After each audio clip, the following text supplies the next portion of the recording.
Muffin Man who lives on Drury Lane. Yes, we know the Muffin Man, the Muffin Man, the Muffin Man. Yes, we know the Muffin Man who lives on Drury Lane.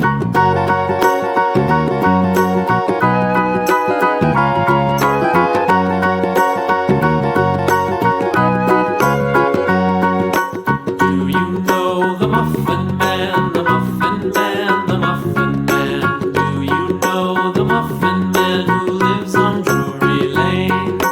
Yes, we know the Muffin Man, the Muffin Man, the Muffin Man.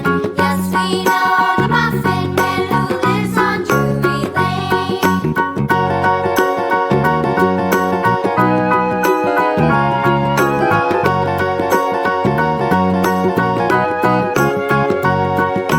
Do you know the Muffin Man, the Muffin Man, the Muffin Man? Do you know the Muffin Man who lives on Drury Lane?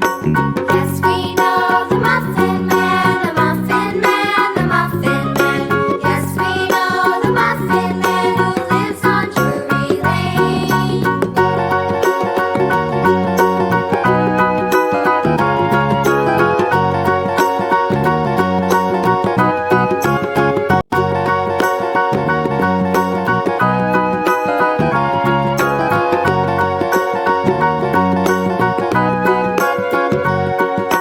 Do you know the Muffin Man, the Muffin Man, the Muffin Man? Do you know the Muffin Man who lives on Drury